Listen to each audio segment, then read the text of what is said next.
In this video, we're going to kayak with manatees and show you what our trip to Florida was like.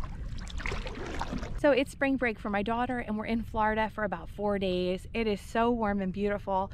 So we're in St. Pete's Beach right now and we're in Fort Desoto State Park. So they've got a great kayaking rental stand here where you can kayak and then come out here. It's pretty calm water, really beautiful day.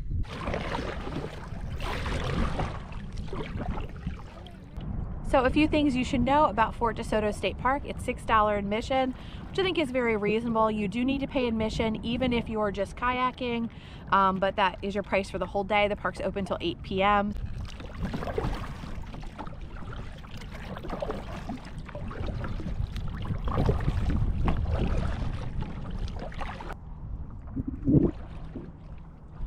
It's so cute.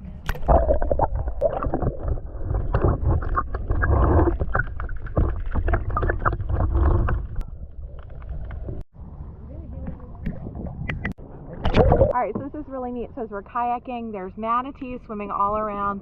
They're surfacing. You can see them under the water.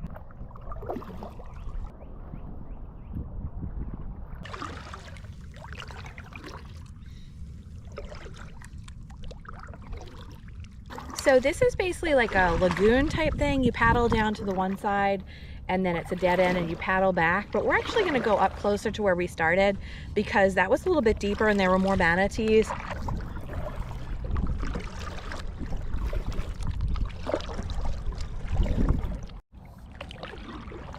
All right, so we had a great time kayaking. It's definitely very hot out here in the direct sun, but we did have sunscreen. We didn't need the bug spray. Super neat to see the manatees. We saw a few jumping fish, some pelicans, some osprey carrying fish. So definitely really neat out here. Fort Desoto State Park is beautiful. We're gonna show you more of it, so stay tuned. So when you're at Fort Desoto State Park, you can tour the battery and some of the military history. And this is considered a county park. It's actually made up of 5 offshore keys or islands. But you can look at all the military fortifications and the remnants and just explore this area. It's really neat. So when we're done touring the fort, what we're going to do is get changed in our bathing suits and go down and enjoy the beach, because right near the fort is the most beautiful white sand beach with turquoise waters, and we're going to go show you that.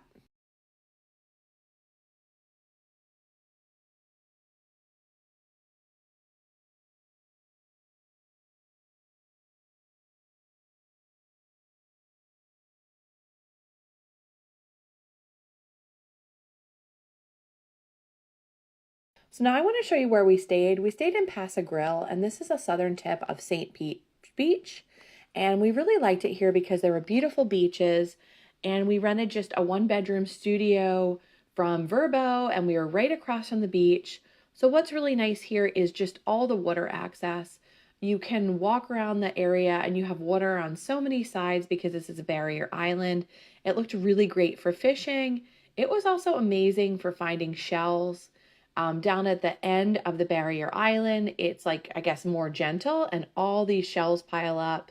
So finding shells is very popular in this area.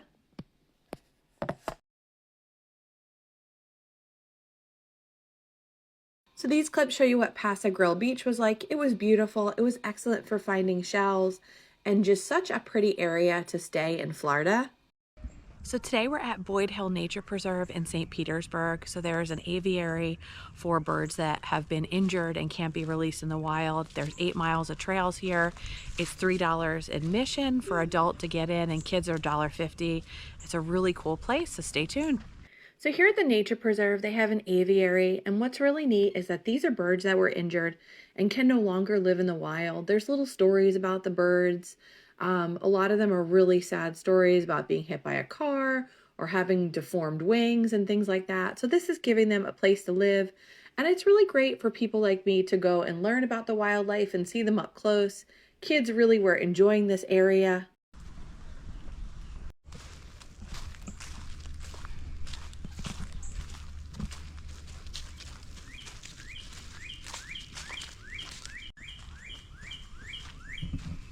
Oh, look how pretty with the moss. In the grassy area, there were gopher tortoise nests. So definitely easy hiking here. It's just all flat.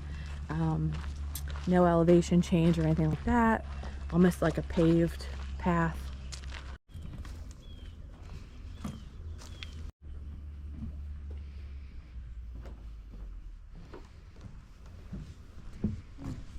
It's pretty hot out here today, but they have some nice amenities. They have restrooms, they have a little visitor center with a gift shop that sells some food and snacks.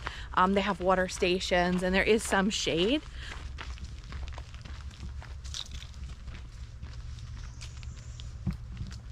So it's really nice here this time of year. There's no bugs out, so you don't have to worry about that. I brought all this bug spray and stuff like that thinking that it could be buggy, and it is not at all, which is really nice. So there's the cypress trees, and then these are the knees. So it's really neat. We're on a raised boardwalk, and then below us there's some alligators. So there's a really large one, there's a smaller one, and then there's these teeny tiny ones that almost have a little bit of striping on them. That it kind of looked like a snake, we thought, but then we realized it's a young alligator. They have a little bit better camouflage on them. So it's super cool that you can see stuff like this right from the boardwalk trail. Hey, look at the one moving, see it? Where? Where the camouflage ones are? How many of them are right? There's a bunch more.